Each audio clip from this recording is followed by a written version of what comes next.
Halo, kembali lagi dengan Ankorsi TV.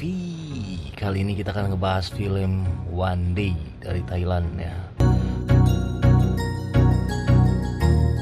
Film ini rilis tahun 2016 yang mengisahkan seorang pria bucin yang sangat mencintai seorang wanita.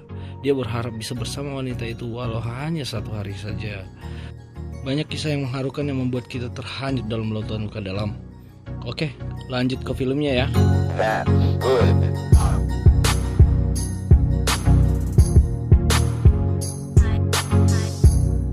Film ini dimulai dengan pria berpayung yang berjalan di keramaian yang bernama Dencai. Si Dencai ini orangnya pendiam dan penyendiri.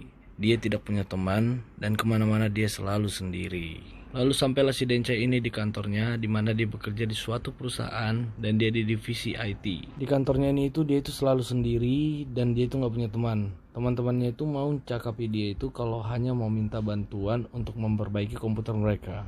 Lalu suatu waktu di saat dia sedang santai duduk, ada salah satu karyawan yang memanggil dia untuk memperbaiki komputernya. Sehingga dia menghampiri karyawan tersebut. Mereka pun berbincang terkait seputaran komputernya yang sedang bermasalah. Namun di sini ada adegan yang menunjukkan si Dencai ini kelihatannya agak grogi atau takut. Ya kita nggak tahu.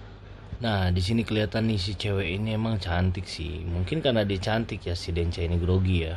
Si wanita cantik ini namanya adalah Nui. Mulai dari detik itu si Dencai ini mengalami yang namanya jatuh cinta. Setelah itu si Dencai mulai mengamati perilaku Nui dan mengamati apa yang disukai, apa yang dia tidak sukai dan segala sesuatunya. Lalu setelah beberapa waktu kita pindah ke scene yang menunjukkan bahwa ada pria yang menghampiri si Nui di mejanya. Pria ini namanya adalah Top. Dia merupakan pemilik perusahaan tempat Nui dan Dencai bekerja. Lalu si Top mengajak si Nui pergi keluar pada saat jam kerja. Di sini memang si Top dan si Nui ini mempunyai hubungan yang spesial, lebih dari antara hubungan bos dan karyawan. Hal ini sudah menjadi rahasia umum di kantor tersebut. Dan kemudian si Dencai yang memang sudah mempunyai rasa terhadap Nui hanya bisa melihat dari kejauhan dengan perasaan yang sedih, cemburu, kacau. Hari-hari pun berlalu. Kemudian scene berpindah ke suatu acara pesta tahun baru perusahaan tersebut. Kemudian si Top yang merupakan pimpinan perusahaan itu naik ke panggung dan memberikan beberapa pengumuman.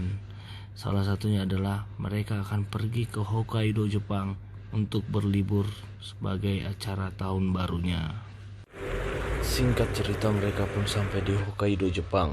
Dan semua karyawan pun menikmati perjalanan itu dan berjalan-jalan di sekitar kota. Di sini kita bisa lihat si Nui dan si Top semakin kompak dan semakin mesra. Sedangkan si Dencai hanya bisa melihat dari kejauhan dengan hati yang hancur. Lalu di sini si Top mengajak si Nui berbicara sedikit agak serius.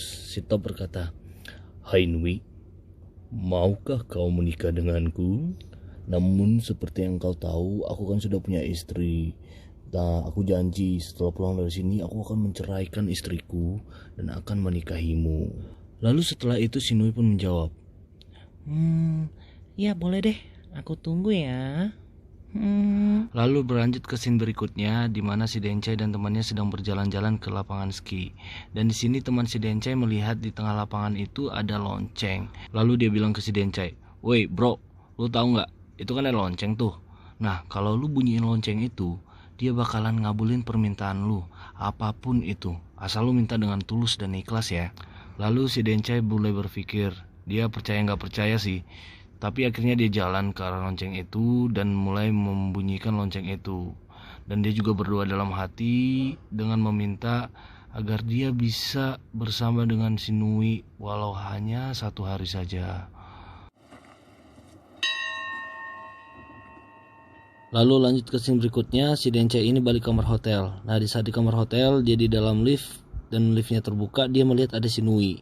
Nah si Nui ini tadinya mau masuk, cuman tiba-tiba dia ingat ada suatu hal yang tertinggal di kamarnya. Dan dia pun balik ke kamarnya untuk ngambil barang itu. Namun si Dencai langsung sigap dan menahan pintu lift agar tetap terbuka untuk menunggu si Nui. Tapi setelah beberapa lama, si Nui tidak kunjung tiba. Dan akhirnya dia pun menyadari bahwa memang si Nui sengaja tidak mau satu lift bersama dengan Dencai. Wah, di sini parah sih. Si Dencai betul-betul merasakan patah hati yang sangat patah. Lalu kemudian di saat si Dencai keluar dari lift, tiba-tiba dia melihat ke arah pintu keluar dan dia melihat bahwa si Top sedang menggendong anaknya. Nah, di sana ada istrinya. Wah, ternyata istri dan anaknya menyusul si Top ke Hokkaido untuk ikut berlibur juga. Lalu kemudian si Dencai melihat ke sekitar dan dia melihat bahwa si Nui menyaksikan semuanya itu, dan dia melihat di raut wajah si Nui ada kesedihan yang sangat mendalam. Lalu tibalah saat di mana semua karyawan akan berangkat ke festival salju. Festival salju ini adalah tempat yang sangat diinginkan oleh Shinui, dan si Top pernah berjanji ke Shinui dia akan membawa Shinui ke festival salju dan menemaninya. Namun karena istri dan anak si Top datang, jadi si Top tidak bisa menemani Shinui ke festival salju. Hal ini membuat Shinui sangat sedih. Dan secara tidak sengaja si Dencai mendengar bahwa Shinui tidak hadir dalam festival salju itu karena alasan sakit dan kurang enak badan. Lalu si Dencai memutuskan untuk tidak ikut ke festival salju. Dia malah mencari Shinui karena Shinui tidak ikut. Dan dia melihat Shinui sudah berdiri sendiri di tepi bukit yang bersalju. Di sini Shinui kelihatan sangat sedih dan dia menangis. Dan tiba-tiba tanpa sadar Shinui terjatuh ke dalam lembah dan si Dencai pun teriak.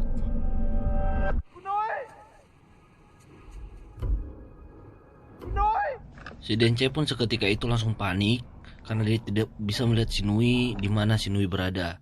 Sampai-sampai dia terjatuh ke sana sini untuk mencari Shinui. Di sini kelihatan si Dencai ini sangat-sangat menyayangi Shinui. Lalu kemudian si Dencai melapor kepada tim pengelola tempat tersebut. Dan tim pengelola tersebut mengerahkan pasukan untuk mencari Shinui. Sampai malam tiba, mereka terus mencari termasuk si Dencai. Sampai akhirnya pencarian mereka pun membuahkan hasil dan mereka menemukan Shinui yang sudah tergeletak di kaki bukit tersebut. Di sini kelihatan Shinui tidak sadarkan diri dan dia segera dilarikan ke rumah sakit. Lalu seketika si Dencai pun terdiam dan bingung mau ngapain. Tiba-tiba dia mendengar suara lonceng yang berbunyi terus-menerus karena tiupan angin.